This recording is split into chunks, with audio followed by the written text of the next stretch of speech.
السلام علیکم ورحمۃ اللہ وبرکاتہ۔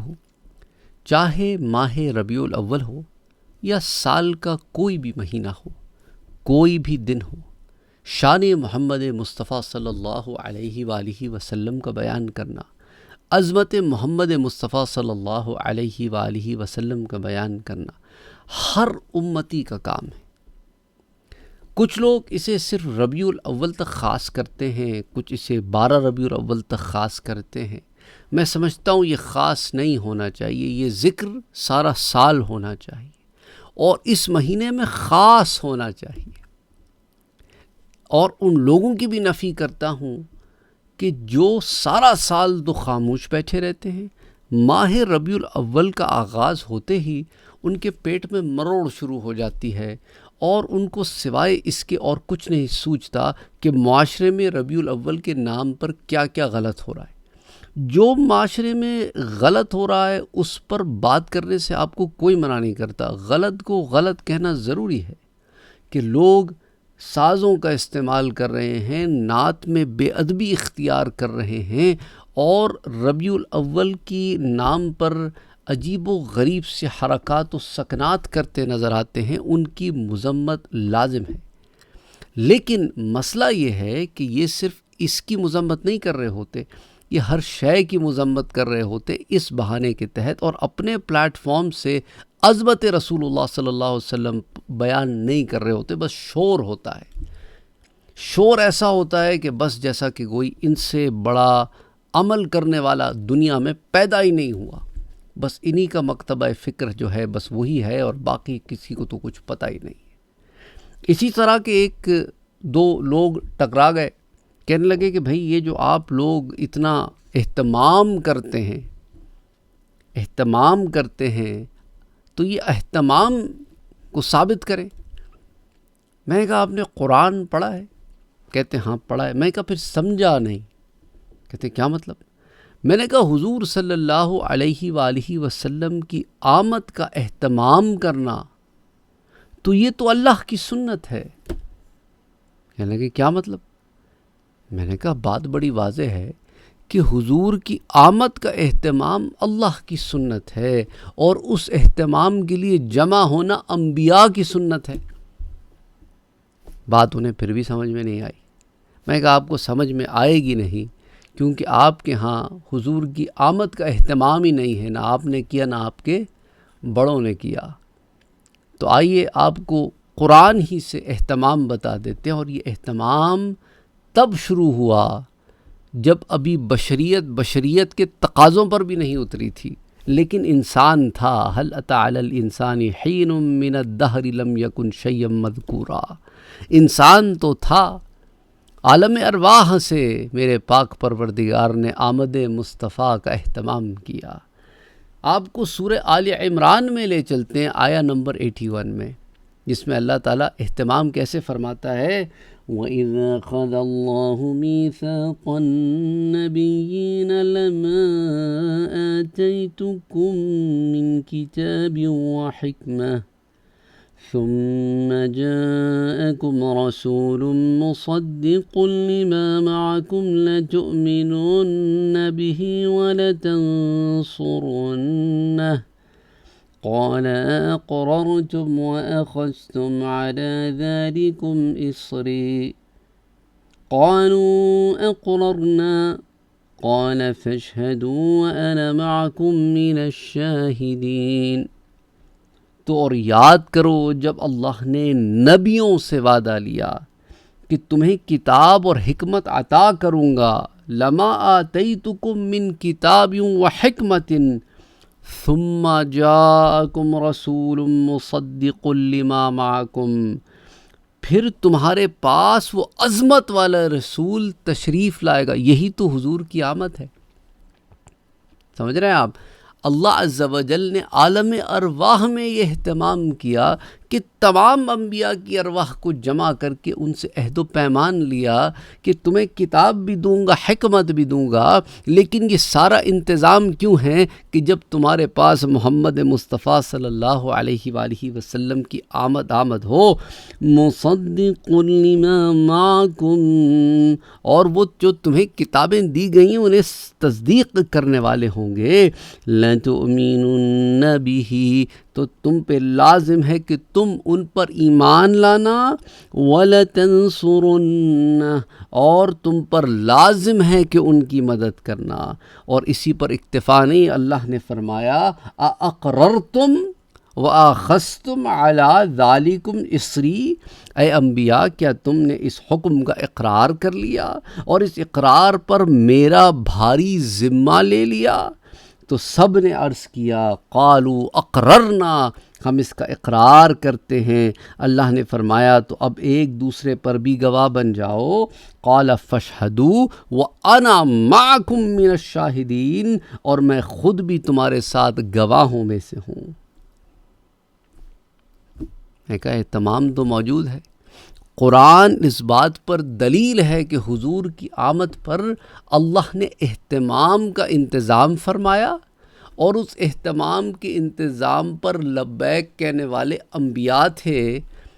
تو اہتمام کرنا اور اہتمام میں شامل ہونا، ادھر اہتمام کرنا اللہ کی سنت ہو گیا اور اہتمام میں شامل ہونا انبیاء کی سنت ہو گیا۔ ہم تو اللہ کی سنت پہ عمل کر رہے ہیں یا پھر انبیاء کی سنت پہ عمل کر رہے ہیں شامل ہونے والے ہو کے؟ میں کہا قرآن تو حضور کی آمد کو بڑا بیان کرتا ہے۔ اب آپ کو یہ بات سمجھ میں نہ آئے تو اب ہم کیا کر سکتے ہیں؟ ہم تو اسی سنت پر عمل کر رہے ہیں کہ حضور کی آمد کو سیلیبریٹ کر رہے ہیں۔ تو پھر ان کے ذہن میں فوراً وہ لائٹ بلب ایک آن ہوتا ہے، وہ جو پٹی پڑھا دی جاتی ہے نا وہاں بھی اسکول آف تھاٹ میں، کہ حضور کی وفات کا دن ہے اور آپ لوگ جو ہے اس پہ خوشیاں منا رہے ہیں۔ میں کہا آپ کو ادھر بھی مغالطہ لگا ہے۔ میں کہا مجھے ایک بات بتاؤ موٹی سی، آپ تو بڑا قرآن حدیث کہتے ہو نا، ہمیں تو بڑا پتہ ہے قرآن حدیث کا اور باقی تو کسی کو کچھ پتہ ہی نہیں۔ میں کہا اسلام میں کسی کے اس دنیا سے چلے جانے پر سوگ کتنے دن کا ہے؟ کہ 3 دن کا۔ میں کہا زیادہ سے زیادہ بیوی پہ سوگ ہے سب سے زیادہ، وہ بھی 6 ماہ کا نہیں ہوتا، وہ بھی 6 ماہ کا نہیں ہوتا۔ تو ہم تو 1450 سال گزار چکے ہیں، آپ ابھی بھی سوگ میں بیٹھے ہو۔ اور آپ پتہ ہے سوگ میں کیوں بیٹھے ہو؟ کیونکہ آپ کے بڑوں نے آپ کو جو بات بتائی ہے نا کہ اللہ کے نبی اس دنیا سے جانے کے بعد، ہمارا عقیدہ الحمدللہ بالکل ٹھیک ہے، ہم کہتے ہیں اللہ کے انبیاء حضور نے فرمایا اپنی قبروں میں زندہ ہیں، اور صرف زندہ ہی نہیں ہیں، رزق بھی دیے جاتے ہیں۔ تمہارے بڑوں کے تو کچھ اور ہی عقیدے ہیں، وہ کہتے ہیں مر گئے معاذ اللہ استغفر اللہ العظیم، کچھ نفع نہیں دے سکتے۔ حضور تو کہتے ہیں کہ میرا تم میں رہنا بھی نفع بخش ہے، جانا بھی نفع بخش ہے، کہ تم میں رہتا ہوں تو احکام شریعت تم تک پہنچاتا ہوں، اور تمہارے پاس سے چلا جاؤں گا تو تمہارے لیے دعا کرتا رہوں گا۔ ہمارا تو عقیدہ یہ ہے۔ تو آگے سے کہنے لگا بھائی دیکھو وہ برزخی حیات ہے، برزخی حیات ہے، وہ تو دیکھو نا شہداء کے بھی بارے میں اللہ نے فرمایا نا کہ انہیں رزق دیا جاتا ہے پر تم شعور نہیں رکھتے۔ میں کہا یہی تو میں تمہیں سمجھانے کی کوشش کر رہا ہوں، تم شعور نہیں رکھتے، یہی تو ہم کہہ رہے ہیں، اور تم کہہ رہے ہو کہ ہم شعور رکھتے ہیں۔ کہتے ہیں کیسے؟ میں نے کہا تم خود ہی تو کہہ رہے ہو کہ مٹی میں مل گئے، مر گئے، معاذ اللہ استغفر اللہ العظیم، ایسے ایسے الفاظ تم استعمال کر رہے ہو جو انبیاء کی شایان شان ہی نہیں ہیں۔ ہم یہی تو کہہ رہے ہیں تمہیں شعور نہیں ہے، تم نے خود اپنی نفی کر دی کہ تمہیں شعور نہیں ہے، کیونکہ قرآن کہہ رہا ہے جب شہداء کا شعور نہیں ہے تو انبیاء تو بہت اعلیٰ درجے پر ہوتے ہیں۔ اور میں کہہ رہی بات برزخ میں، تو برزخ میں تو سبھی زندہ ہیں، روح کو تو موت نہیں ہے نا، روح کو تو موت نہیں ہے، کافر کی روح بھی زندہ ہے، سجین میں ہے، مومن کی روح بھی زندہ ہے، صالحین کی روح بھی زندہ ہے۔ تو حضور کا امتیاز کیا ہوا؟ اللہ کے انبیاء کا امتیاز کیا ہوا؟ روحیں تو پھر برزخ میں سب کی زندہ ہیں۔ شہید کو بھی رزق مل رہا ہے، نبی کو بھی رزق مل رہا ہے، تو پھر امتیاز کدھر ہوا؟ بات سمجھ میں نہیں آئی، اس کی بھی نہیں آئی تھی۔ میں نے کہا امتیاز کدھر ہوا پھر؟ حضور تو امتیاز بیان کر رہے ہیں۔ حضرت موسیٰ علیہ السلام کو قبر میں دیکھتے ہیں کہ کھڑے نماز پڑھ رہے ہیں، صحیح مسلم کی روایت ہے سر، برزخ میں دیکھا تھا، برزخ میں دیکھا تھا نماز پڑھے، حضور کہہ رہے قبر میں نماز پڑھ رہے ہیں۔ امتیاز مجھے بتاؤ، جو تمہاری ڈیفینیشن ہے اس میں امتیاز نہیں ہے۔ ہم جو تمہیں بتا رہے ہیں حضور کے فرمان کی روشنی میں بتا رہے ہیں کہ زندہ بھی ہیں، رزق بھی دیے جاتے ہیں، اور ان کی حیات ایسی ہے کہ ان کے جسم کو زمین کو چھونا، خراب کرنا حرام ہے زمین پر۔ سمجھ آئی بات؟ تو تم تو حیات النبی کا پتہ نہیں تمہارے پاس کون سا عقیدہ ہے، تمہارے پاس تو انبیاء کے مقام کا امتیاز ہی نہیں۔ کیسے ہو جب تمہارے بڑوں نے امتیاز نہیں کیا؟ ابن عبد الوہاب نجدی کی ڈاکٹرائن پر چلو گے تو پھر ادب تو نہیں ملتا، ادب تو نہیں ملتا۔ نتیجتاً یہی وجہ ہے کہ آپ دیکھیں جتنے چینلز اٹھا کے دیکھیں نا، ربیع الاول کے آتے ہی ان کے بدعت کے ٹیگ شروع ہو جاتے ہیں۔ میں نے آپ کو بتایا تھا 2 سال پہلے وہ یوتھ کلب والا راجہ ضیاء الحق، اس کی بھی بدعت کی رٹ شروع ہو گئی تھی، کیونکہ وہابی ہیں۔ وہ طواہا بن جلیل، وہ تو پکا وہابی ہے، کٹر۔ میں نے آپ کو کتنے اس کے کلپس دکھائے ہیں۔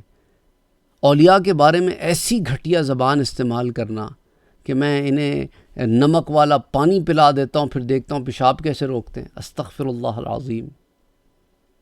وہ کلپ بھی دکھایا تھا میں نے آپ کو۔ نبی کے وسیلے کو گمراہی کہہ رہا ہے بے وقوف آدمی۔ آدھی حدیثیں بیان کرتے ہیں، آدھی کیسے پوری بیان کریں؟ ان کی ڈاکٹرائن کے خلاف چلی جاتی ہے نا۔ دین تو نہیں بیان کرنے بیٹھے یہ تو نبی کی شان کیسے بیان کرتے؟ میرے پاس ایک اور کمنٹ آیا ان کے کسی چاہنے والے کا، کہنے لگے نہیں یہ نبی کی شان بیان کرتے ہیں، آپ کو مغالطہ لگا۔ میں کہا کہاں بیان کرتے ہیں، کدھر بیان کرتے ہیں؟ یہ تو ربیع الاول کے آتے ہی بدعت کرتے رہتے ہیں، یہ تو ربیع الاول کے آتے ہی انہیں پھر سنیوں میں کیڑے نکالنے کے لیے نظر آتے ہیں۔ چن کے جو کام معاشرے میں غلط ہو رہے ہیں، جن کی مذمت ہوتی ہے اور کی جانی چاہیے، بس اتنے تک اکتفا ہے۔ کمال تو یہ ہو کہ تم شان محمد مصطفیٰ بیان کرو، مقام محمد مصطفیٰ بیان کرو، اور پھر بات کرو۔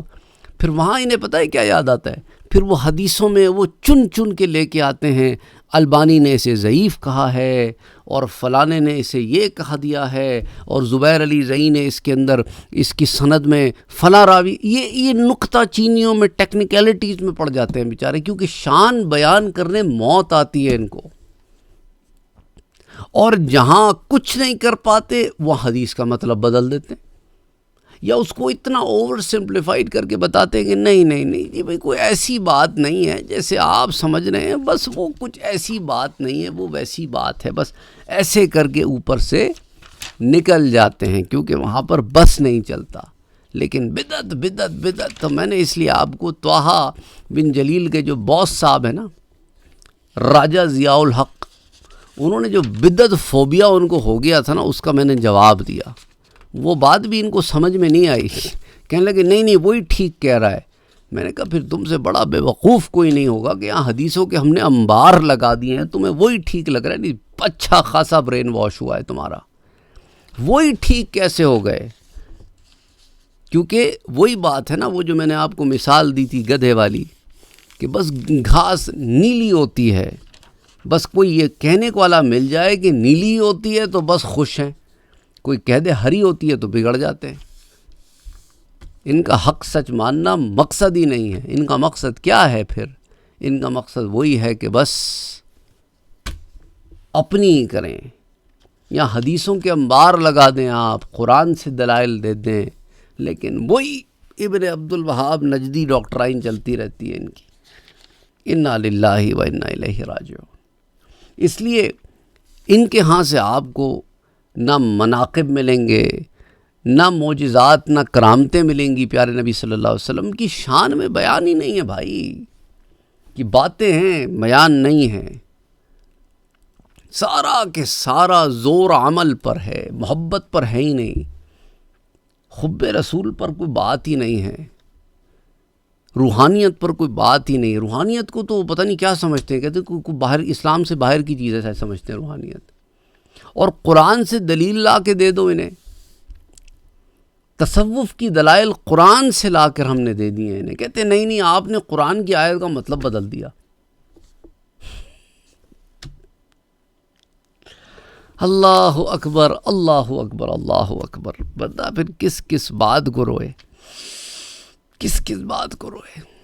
میں کہا تزکیۃ النفس کا تعلق ہی صوفیاء سے ہے یار، انہوں نے تو کام کیا تزکیۃ النفس پہ۔ میں ڈھونگیوں کی بات نہیں کر رہا، میں شوشو فوفو ہیلمٹ سرکار جوڈو کراٹے سرکار کی بات نہیں کر رہا ہوں، میں اولیاء اللہ کی بات کر رہا ہوں۔ کہا ان کا کام یہ تزکیہ کا ہے، اور حضور صلی اللہ علیہ وسلم کے منصب نبوت میں یزکیہم شامل ہے۔ پھر تم نے قرآن ہی نہیں پڑھا، وہی بات ہے پڑھا لیکن سمجھا نہیں شاید۔ اللہ اکبر اللہ اکبر۔ تو یہ جو قرآن کریم کی میں نے آپ کو آیہ مبارک بتائی ہے نا، یہاں سے آپ کو کیا پتہ چلتا ہے کہ کائنات کے وجود میں آنے سے پہلے بھی حضور صلی اللہ علیہ وآلہ وسلم کا ذکر جاری ہے، اور آپ کی عظمت کا بیان ہو رہا ہے۔ آپ کو تمام انبیاء، تمام نبیوں کا نبی بنایا، تمام انبیاء کو بطور خاص آپ پر نہ صرف ایمان لانے بلکہ آپ کی مدد کرنے کا بھی اللہ نے حکم دیا۔ انبیاء کو فرمانے کے بعد باقاعدہ اس کا اقرار لیا، حالانکہ انبیاء کسی حکم الہی سے انکار نہیں کرتے۔ انبیاء کرام نے اس اقرار کا باقاعدہ اعلان کیا۔ اقرار کے بعد انبیاء ایک دوسرے پر گواہ بنائے گئے، اور اللہ نے خود فرمایا کہ تمہارے اس اقرار پر میں خود بھی گواہ ہوں۔ اب آپ اس سے اندازہ کریں کہ اس آیہ مبارکہ میں حضور کی کتنی اعلیٰ شان بیان فرمائی ہے اللہ عز و جل نے، کہ خود عظمت مصطفیٰ کو اللہ نے بیان فرمایا۔ اللہ اکبر اللہ اکبر اللہ اکبر۔ اور حضور کا ذکر کائنات کے مقدس ترین افراد یعنی انبیاء علیہم الصلاۃ والسلام کو منتخب فرما کے ان کے سامنے فرمایا۔ تو اس سے عظمت محمد مصطفیٰ صلی اللہ علیہ وآلہ وسلم ظاہر ہوتی ہے۔ اللہ اکبر اللہ اکبر اللہ اکبر۔